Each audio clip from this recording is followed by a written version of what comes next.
My name's Kenneth Wolff. I'm the operations manager for Fallas Automation.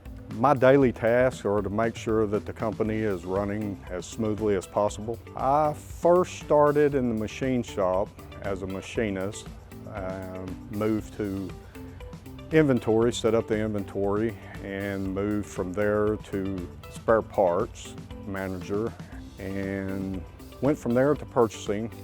Was the purchasing manager for 17 years, and now into operations. I like to fish and I like to ride motorcycles, and that's about as unique as I get. Anything that people should know about the company, everybody here is dedicated to making sure that they get what they want. We don't take anything lightly for any customer, so that's something that anybody should know.